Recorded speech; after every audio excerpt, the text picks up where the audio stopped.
Welcome back, and I hope you enjoyed the last video, and I hope you enjoy this one more. Please don't forget to leave a like, a subscription, a comment, whatever you'd like, you know the drill. In this video, I will be predicting the Rotten Tomatoes scores for movies coming out from March to May. Let's get to it. In March, we have the not so anticipated Minecraft movie given to us by Warner Brothers. It stars Jason Momoa, Jack Black, and Emma Myers, directed by, surprisingly, Jared Hess of Napoleon Dynamite fame. Tina, you fat lard, come get some dinner. Demon Llama, where? I think what's going to happen with this one is the diehard Minecraft fan base, they're going to be the only ones really to prop this movie up, whereas I don't think the rest of us are really going to get it or honestly even care. And sadly, I think a lot of us are burnt out on Jack Black. He has really come out as just a one-trick pony. He's just trying to glide through on his fame and his name alone without interjecting the talent that he used to. You've all seen the teaser. He looks ragged and tired, and he looks like he just doesn't want to be there. So I think the critics are going to give this movie a 52%, while the audiences, which is mostly going to be made up of the Minecraft fan base, is going to give it a 72%. Talk about March Madness. First we get the Minecraft movie and then Snow White. I feel like these are just movies that people are already just rejecting. Snow White is going to add to the online chaos that's about to ensue in March. If you don't know the controversies surrounding this movie, I don't think you're watching this video. Snow White does star Rachel Zegler and Gal Gadot. It also stars 7 ugly CGI dwarves. And talk about boiling water in your pants. This film has just got to be a burden to Mark Webb, the director, who also did The Amazing Spider-Man and 500 Days of Summer. I hope this movie doesn't tarnish his career, but we'll see what happens. Like I said with Captain America, I think Disney has lost a lot of credibility with critics, which says a lot. But the people who are actually going to go see it are probably unaware of the bad press, or they don't care, or they're diehard Rachel Zegler fans. And don't forget all the grandparents that don't follow this stuff online. Even if they don't love it themselves, they're going to give it high marks under the audience score because they had something to kill an evening with their 2-year-old grandkids. And of course, the kids are going to tell their babysitters that it was a good movie. So let's also not forget that Disney allegedly is not above cheating with fake accounts. For more on that, check out my Mufasa video. But I think for Snow White, critics are going to come in at 52% and the audiences are going to come in at 60%. Coming up in the month of May, we have Disney and Marvel's Thunderbolts with an asterisk, but it stars Florence Pugh, Sebastian Stan, and David Harbour of Stranger Things fame. And it's directed by Jake Schreier, who's known for Beef and Paper Towns. So it'll be interesting to see a Marvel movie done with somebody with a much lower aesthetic. Like I say, it really doesn't matter who the director is for Marvel movies. That's not usually the highlight of these. Disney and Marvel try to get them cheap, and then they just are able to put a name to that title. But again, you look at Mark Webb, and he was known for 500 Days of Summer, and he went on to make a really good Spider-Man film. I think Disney is really hoping this is going to be the new Guardians of the Galaxy, but all those elements that made the Guardians of the Galaxy trilogy so great, I don't think they're going to come together again. Where's the marketability here? There's no Rocket the Raccoon or Groot toys that can go on the market. I think Thunderbolts is going to be something that people are probably going to forget about it. But as far as the Rotten Tomatoes score goes, I think critics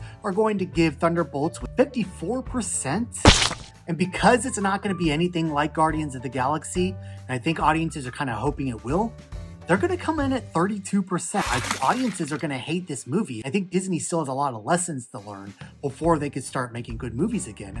Also in May, we have Mission Impossible: The Final Reckoning, which I'm really excited about. Thank you, Paramount, and thank you, Tom Cruise, for giving us these movies. Obviously, it stars Tom Cruise, Haley Atwell from the last movie, and Simon Pegg, who is always fun when he returns to form. And it's directed, of course, by Christopher McQuarrie. I'm really rooting for this movie. I love this franchise. It's one of my all-time favorites. I'll never get tired of it. But the corner they painted themselves in is that they have consistently gotten better with each movie, all the way up to Fallout. And Dead Reckoning Part 1 was a great film, a very worthy entry into the franchise, but it just didn't live up to the excitement and the stakes of Fallout.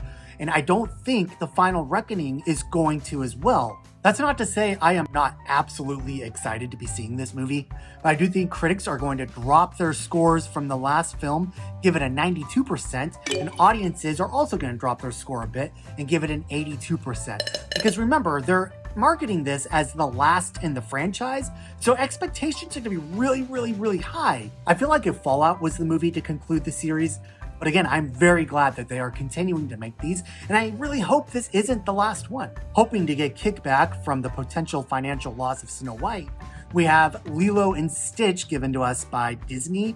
It is a live-action remake of the original.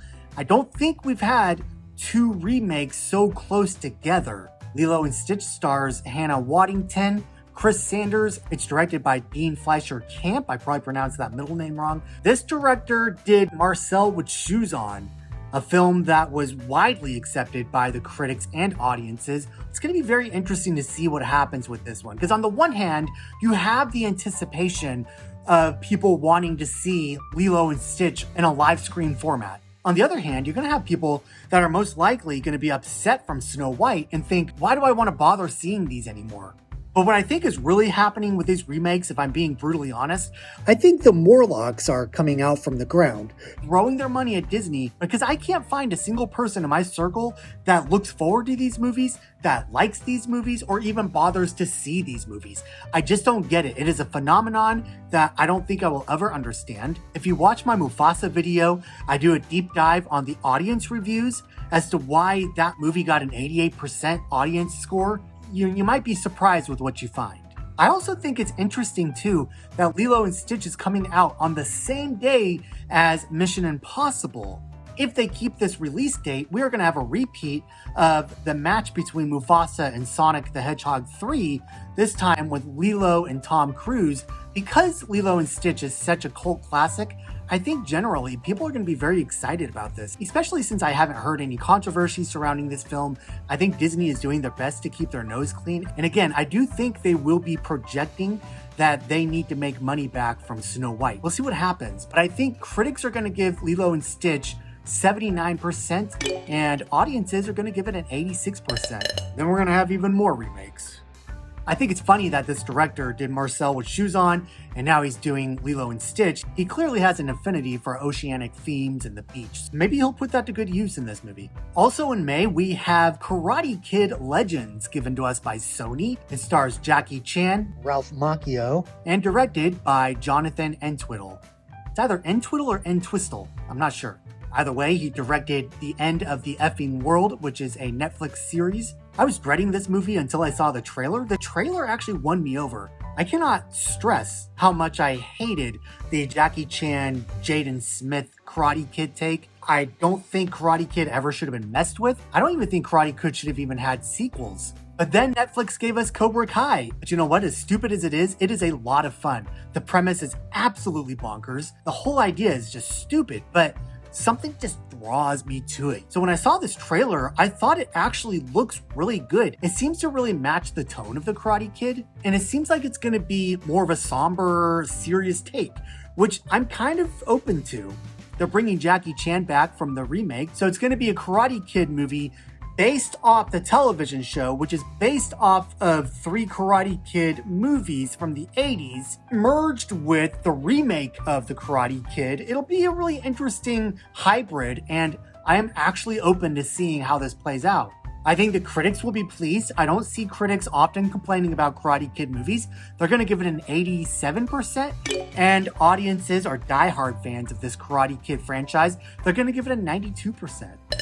That's all I have for the movies from March to May. Please like this, share it with friends, do the comments, all that stuff. Let's have a discussion down below. I'll see you in the next video where we talk about the month of June. Sorry. I actually didn't. Yes, you did. You opened your mouth on purpose. I opened my mouth on purpose, and what came out came out. It's like a bad joke. So sorry.